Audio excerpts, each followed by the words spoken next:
How are you today, friends?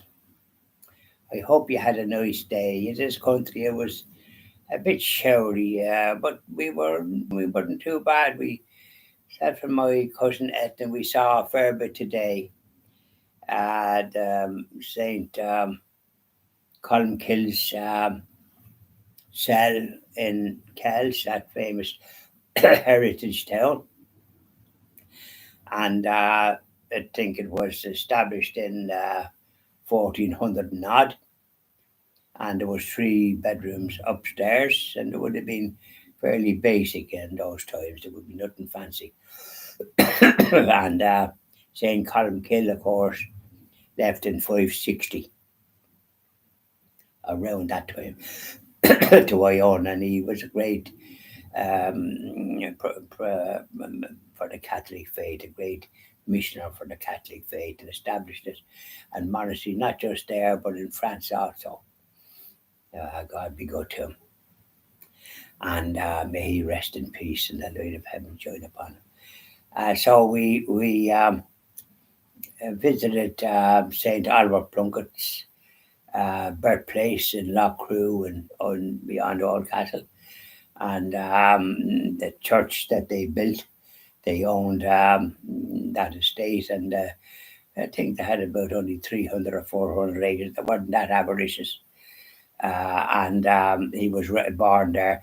But of course, the land was taken off them and given in Cromwell's time. It was an utter disgrace. And he went to Rome, and he got educated. He was a pauper nearly at this stage, but he became a priest, and he was very brainy. He was a theologian, and he wound up a professor in some of the colleges there in Rome, where the Catholic faith took root and was a great. But I think Pope Innocent the Third or something made him the Archbishop of Armagh and the head of the Catholic Church, and he came to Ireland via London. He was there. Mary Queen of Scots was the queen, and he had some safety in that country, and was looked after. But these things began to change. When he came to Ireland, there was persecution, and so he tried to organise the church.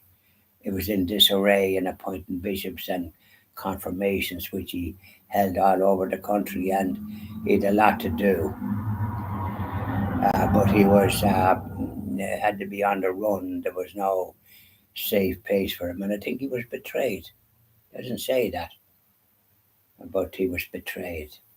And it was we visited that, but it's always a story when you visit places. And in the graveyard, there's a lot of graves, but the graveyard is in the grass is far too high. It hasn't been maintained, and there was a lot of people, Catholics, buried there, and headstones and Celtic crosses going back hundreds of years. And quite frankly, it should be kept in much better order now. Whether it's under the control of the Nappers that took control of that land in the Cromwellian period, when Catholics were persecuted and their lands taken off them. This is the sort of savages they were, isn't it? That's all I call them, savages. It doesn't matter what they called in Britain, as far as this country was concerned, they were just savages and absolutely dreadful people. So, anyway, that was St. Oliver Plunkett. And then we visited other places as well of historical interest, and visited this St. Colmkill cellar, just saying. And so it was a very interesting day, even though but it didn't rain, and though it wasn't, but it was warm enough, mind you. And we visited some my late wife's first cousins that I hadn't visited for a bit, and we met a person that Sean Riley. That was the he was the he was Julie was her his godmother, and he turned out to be very good and very successful in the farming business. And he has a lot of good dairy cows that are milkers, and I think he has something like 67, and that's a lot of work involved in that. So he's doing very good, and then we visited where my late wife was from, her farmhouse there. Went up there, and it's in poor condition from the not the house but the garden. The grass is sky high, and it leaves a bit to be desired.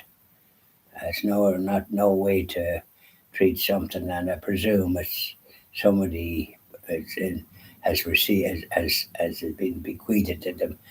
But people don't know that. But apparently, the Matty, the last surviving one, he was getting transfusions in near Cresskill in New Jersey. He was a veteran of the army, so everyone was supplied.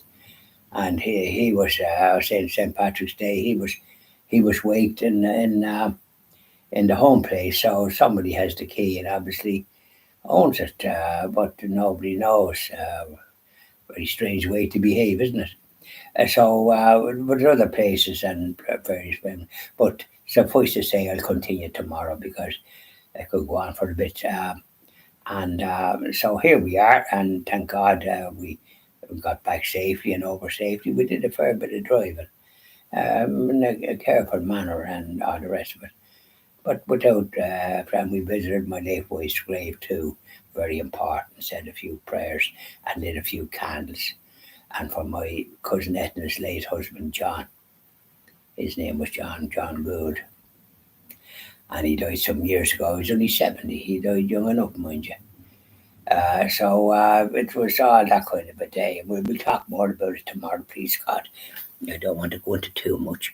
Bye now, and I'll be doing evening prayer to our Blessed Mother after this, and then hang up the boots.